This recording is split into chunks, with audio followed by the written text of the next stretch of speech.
प्रिय श्रद्धालुओं, जय श्री कृष्णा, जय श्री राम, जय श्री राधे राधे, जय श्री महाकाल। इस प्रवचन में आपको श्रवण कराएंगे राजा शांतनु की कथा। चित्रांगद का राजा बनना तथा उसकी मृत्यु, विचित्र वीर का काशीराज की कन्याओं से विवाह और क्षय रोग से मृत्यु, बाप व्यास जी द्वारा धृतराष्ट्र, पांडु और विदुर की उत्पत्ति। पुत्र सुखदेव जी का अंतरिक्ष में निवास हो गया और यह सब देखकर व्यास जी के मन पर शोक की घटा गिराई। उन्होंने वहां से चलने का विचार किया। इतने में उन्हें निषाद कन्या अपनी पुण्यवती माता सत्यवती याद आ गई। माता सत्यवती की दयनीय दशा याद आने पर वे महातेजस्वी मुनिवर व्यास जी उस पर्वत शिखर को छोड़कर अपनी जन्मभूमि सरस्वती नदी के सुरम्य तट पर अपना आश्रम बनाकर रहने लगे। वहां जाकर लोगों से पूछा कि हे सुंदर मुख वाली मेरी माता कहाँ चली गई। तब निषादों ने बताया कि उस कन्या का तो निषाद राजा ने राजा शांतनु से विवाह कर दिया। राजा शांतनु बड़े प्रतापी नरेश थे। उन्होंने सत्यवती के गर्भ से 2 पुत्रों को जन्म दिया। शांतनु के प्रथम पुत्र का नाम चित्रांगद और दूसरे का नाम विचित्रवीर था। एक समय की बात है, महाराज चित्रांगद विशाल वाहिनी साथ लेकर वन में गए। इसी बीच चित्रांगद नामक गंधर्व ने उन्हें देखा और एक उत्तम रथ पर उन नरेश के सामने ही वह भूमि पर उतर आया। राजा चित्रांगद और वह नामधारी गंधर्व चित्रांगद दोनों एक समान पराक्रमी थे। तदनंतर वे दोनों कुरुक्षेत्र नामक प्रसिद्ध स्थान में भयंकर युद्ध करने लगे। अंत में राजा चित्रांगद उस गंधर्व के हाथ युद्ध में काम आकर स्वर चले गए। समाचार पाकर उन दोनों से पूर्व चित्रांगद विचित्रवीर राजा शांतनु को पहला पुत्र गंगा जी से भीष्म नामक बलशाली और पराक्रमी पुत्र पैदा हुआ था। उन्होंने चित्रांगद के श्राद्धादि कर्म किए और विचित्रवीर को राजगद्दी सौंप दी। जब सत्यवती कुमार विचित्रवीर युवा हो गए, भीष्म जी को अपने छोटे भाई के विवाह की चिंता होने लगी। काशीराज की 3 कन्याएं थीं। राजा ने स्वयंवर पद्धति से विवाह करने के लिए कन्याओं को उपस्थित किया था।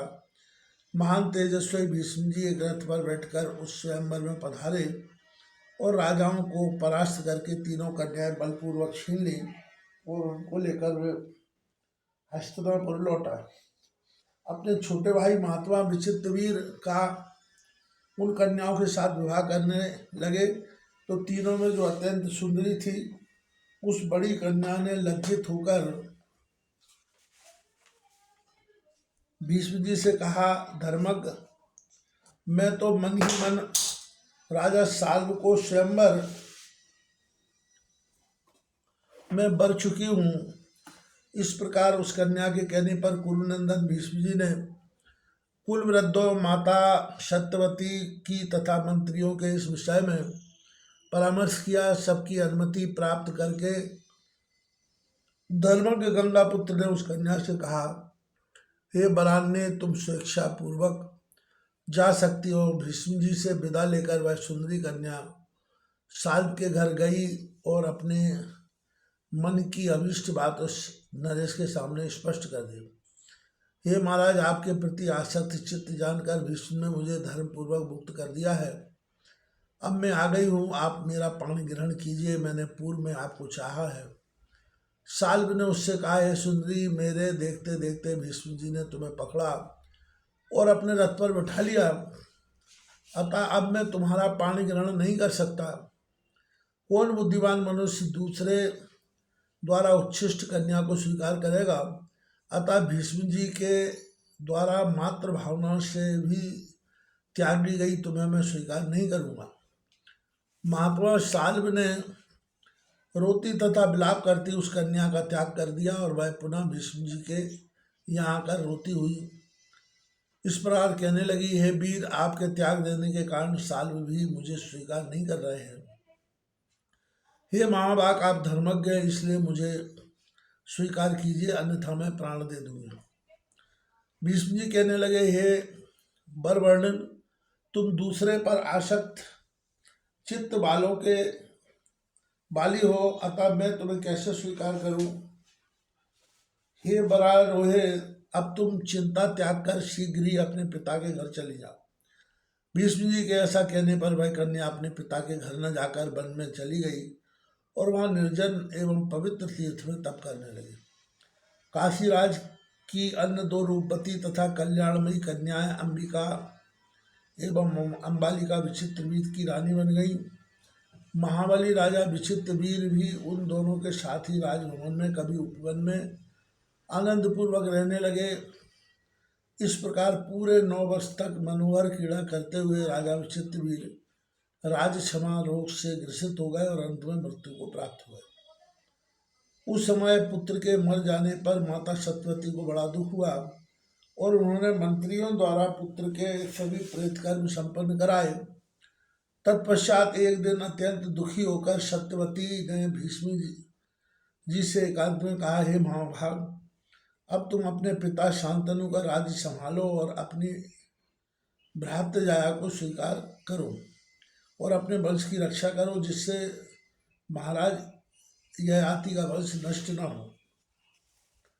भीष्म जी बोले, हे माता, अपने पिता के लिए मैंने जो प्रतिज्ञा की उसे तो आप सुन चुकी हैं, अतः मैं ना तो राज्य ग्रहण करूंगा और ना विवाह करूंगा। लेकिन आप चिंता न करें, विचित्रवीर की पत्नी के गर्भ से श्रेष्ठ पुत्र उत्पन्न कराइए। किसी कुलीन विद्वान ब्राह्मण को बुलाकर वधु के साथ नियोग कराइए। इसमें कोई दोष नहीं है, क्योंकि वंश रक्षा का विधान वेद भी है। इस प्रकार पौत्र उत्पन्न कराकर आप उसी को राज्य दे दीजिए। मैं उसके राज्य शासन का सम्यक संरक्षण करता रहूँगा। भीष्म जी की यह बात सुनकर सत्यवती ने अपनी कुमारी अवस्था में उत्पन्न अपने निर्दोष पुत्र द्वैपायन व्यास मुनि का स्मरण किया। स्मरण करते ही तपस्वी व्यास जी वहां आ पहुंचे और माता को प्रणाम करके वे उनके सामने खड़े हो गए। भीष्म ने उनकी भली भांति पूजा की तथा माता सत्यवती के सामने महातेजस्वी व्यास जी द्वारा इस प्रकार सुशोभित हुए मानो घूम रहे साक्षात दूसरे अग्निदेव ही हो। माता सत्यवती उनसे कहने लगी, इस समय तुम विचित्रवीर के क्षेत्र में अपने तेज से सुंदर पुत्र उत्पन्न करो। माता का वचन सुनकर व्यास जी ने उसे आप्त वाक्य माना और ठीक है कहकर वे वहाँ पर ठहर गए और ऋतुकाल की प्रतीक्षा करने लगे। जब अंबिका ऋतुमयी होकर स्नान कर चुकी तब उसने मुनि व्यास जी के तेज से एक पुत्र उत्पन्न किया जो महाबली और जन्मांध था। तब दूसरी वधु अंबिका से कहा, तुम भी शीघ्र एक पुत्र उत्पन्न करो। ऋतुकाल प्राप्त होने पर अंबालिका ने व्यास जी से गर्भ धारण करके पांडु रोग से ग्रसित एक अत्यंत पुत्र उत्पन्न किया। इसलिए ये माता ने वधु अंबालिका को 1 वर्ष बाद पुनः एक पुत्र के लिए प्रेरित किया। माता सत्यवती ने मुनि व्यास जी का आह्वान कर उनसे इसके लिए प्रार्थना की, परंतु उसने स्वयं न जाकर अपनी दासी को भेज दिया। उस दासी के गर्भ से धर्म के अंश से युक्त शुभ विदुर उत्पन्न हुए। इस प्रकार वंश की रक्षा के लिए व्यास जी, धृतराष्ट्र, पांडु और विदुर 3 महापराक्रमी पुत्र उत्पन्न हुए। मातृ धर्म को जानने वाले व्यास जी ने ऐसा करके वंश की रक्षा की। दूसरे पुराणों में कथा आती है कि अंबिका ने व्यास जी के तेज को सहने में असमर्थ होने के कारण आंखें मूंद ली थी, अतः उनसे नेत्रहीन धृतराष्ट्र का जन्म हुआ। अंबालिका ने मुनि का तेज सहन करने के लिए अपने सर्वांग में मल्यागिरी चंदन का लेप कर लिया था, जिससे पांडु रोग वाला पुत्र उत्पन्न हुआ।